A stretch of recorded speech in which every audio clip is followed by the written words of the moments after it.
Bismillahirrahmanirrahim. Assalamualaikum warahmatullahi wabarakatuh. Perkenalkan, nama saya Elvi Sefira dengan stambuk F1C1C19031 dari kelas Kimia A. Untuk memenuhi tugas MIT sintesis senyawa anorganik, saya akan menjelaskan salah satu contoh sintesis senyawa yang berdasarkan jurnal yang berjudul Sintesis dan Karakterisasi Perak Oksida Ag2O Nanopartikel dengan Metode Baru. Langsung saja pada bagian pendahuluan. Nanoteknologi adalah inovasi yang menarik dari teknologi di bidang penelitian yang berkaitan dengan produksi, ukuran, dan bentuk distribusi di industri. Dalam beberapa tahun terakhir, partikel logam yang berukuran nano mendapat banyak perhatian karena sifat optik, listrik, dan magnetnya yang unik yang bergantung pada ukuran dan bentuk partikel. Perak oksida Ag2O nanopartikel adalah bahan terkenal yang memiliki aplikasi luas di bidang katalisis oksidasi, sensor sel bahan bakar, sistem penyimpanan data optik, dan sebagai biologis diagnostik. Selanjutnya, nanopartikel perak memiliki banyak sifat fisik dan kimia termasuk konduktivitas dan aktivitas katalitik bergantung pada ukuran bahan skala nano. Metode sintetik larutan massal yang paling umum dan paling sederhana yang telah digunakan untuk preparasi nanopartikel logam. Untuk sintesis nanopartikel yang biasanya menggunakan garam logam terlarut, zat pereduksi, dan zat penstabil, yaitu menutup partikel dan mencegah pertumbuhan partikel atau agregasi lebih lanjut. Selanjutnya, bagian bahan dan metodologi. Oksida perak Ag2O diproduksi menggunakan bahan awal seperti polyethylene glycol atau PEG dengan berat molekul 6000, kemudian perak nitrat AgNO3 dan natrium hidroksida atau NaOH, yang dimana semua bahan kimia memiliki nilai analisis dan digunakan tanpa pemurnian lebih lanjut. Reverse osmosis atau RO air yang digunakan selama proses berlangsung.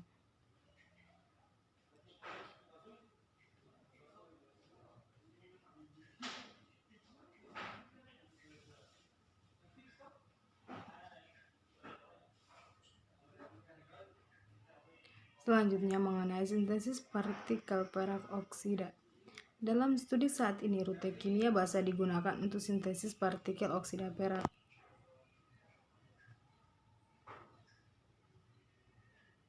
Penelitian ini telah melakukan dan membandingkan dua jalur sintesis partikel oksida perak yang berbeda, yang dimana pada rute 1 pH campuran larutan tidak dikontrol, yang pH campuran larutan adalah perubahan sesuai setelah reaksi berlangsung.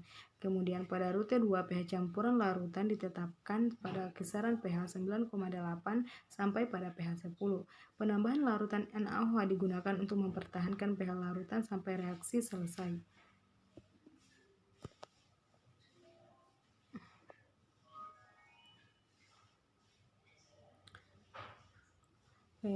Selanjutnya, pada rute 1, 20 gram polyethylene glycol dilarutkan dalam 1 liter air RO sebelum dipanaskan hingga suhu 50 derajat Celcius.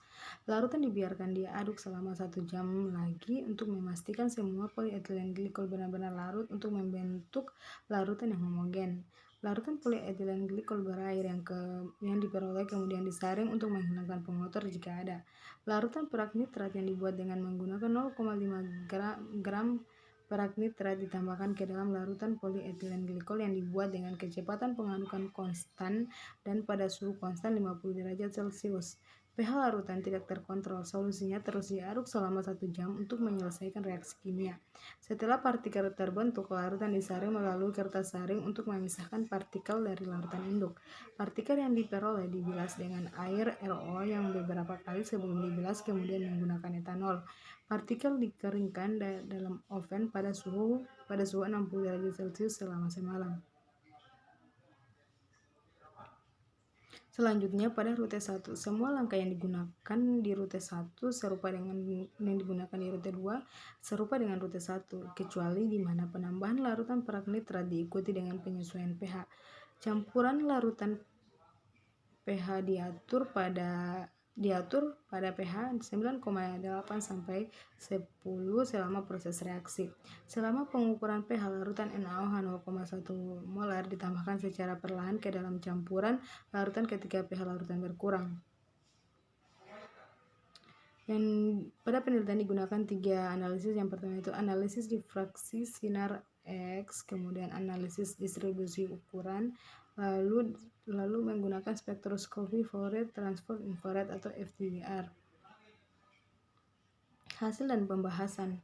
Selama persiapan partikel oksida perak, pH larutan dipantau terus-menerus, namun dalam metode rute 1 tidak ada penyesuaian pH larutan yang akan dilakukan. Pada metode rute 2, larutan NaOH akan dimasukkan ke dalam campuran larutan untuk menjaga pH larutan pada kisaran pH 9,8 sampai pH 10. Pada kedua metode, larutan akan berubah warna dari warna kekuningan menjadi kecoklatan yang menunjukkan bahwa reaksi kimia berlangsung. Tempatkan dalam campuran larutan terdapat pada gambar 1A dan gambar 1B.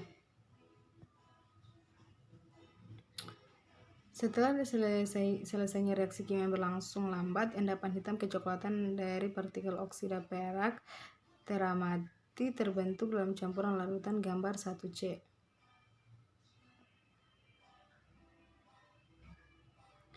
Kemudian analisis difraksi sinar X dapat dilihat pada gambar 2. Menurut gambar 2, metode rute 1 kurang efisien untuk menghasilkan oksida perak dengan kemurnian tinggi. Ini terdiri dari senyawa lain seperti karbonat perak. Hal ini dapat dijelaskan dengan rendahnya konsentrasi ion hidroksida dalam larutan.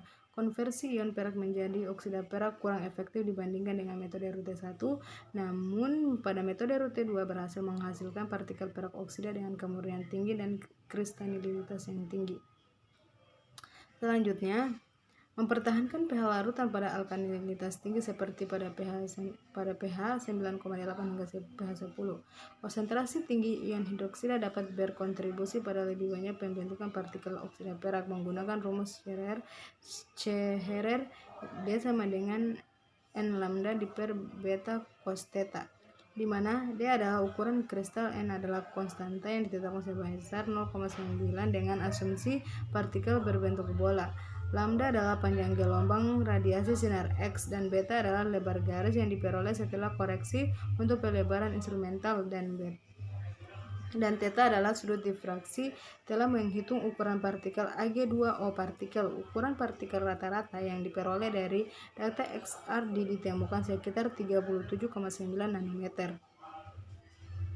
Kedua yaitu analisis distribusi ukuran, yang dimana dapat dilihat pada gambar. Analisis distribusi ukuran menggunakan partikel oksida perak memverifikasi bahwa ukuran rata-rata yang dihasilkan menggunakan rute 1 adalah 1411 nanometer, namun partikel dengan distribusi ukuran rata-rata lebih kecil diproduksi menggunakan rute 2 yaitu 319,6 nanometer. Ukuran partikel biasanya dipengaruhi oleh berbagai faktor seperti pH larutan, kecepatan pengadukan, dan keberadaan zat penstabil. Di rute 1, ukuran partikel besar diperoleh dan ini dapat dijelaskan bahwa pH rendah setelah penambahan reaktan. Selanjutnya, rute 2 menghasilkan partikel berukuran jauh lebih kecil karena pH dipertahankan sekitar pH 9,8 sampai 10, namun terjadinya aglomerasi partikel yang hampir tidak dapat dihindari dengan menggunakan pengadukan mekanis menyebabkan partikel yang diperoleh akhir memiliki ukuran sekitar 319,6 nanometer. Masalah ini harus diatasi dalam waktu dekat dengan mengontrol kecepatan pengadukan, suhu campuran, dan keberadaan stabilizer.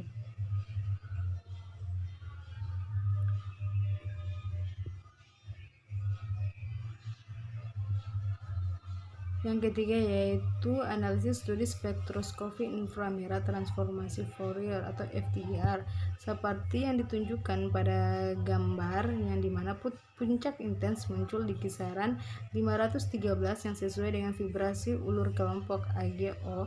Ini selanjutnya memverifikasi senyawa tersebut sebagai partikel oksida perak sebagai tambahan. Kemudian pada bagian kesimpulan, nanopartikel adalah fotokatalisis yang baik, sangat efisien dan stabil untuk mendegradasi senyawa organik berbahaya dan pewarna dalam penyinaran cahaya tampak. Pada artikel ini telah berhasil mensintesis nanopartikel perak oksida melalui rute kimia sederhana.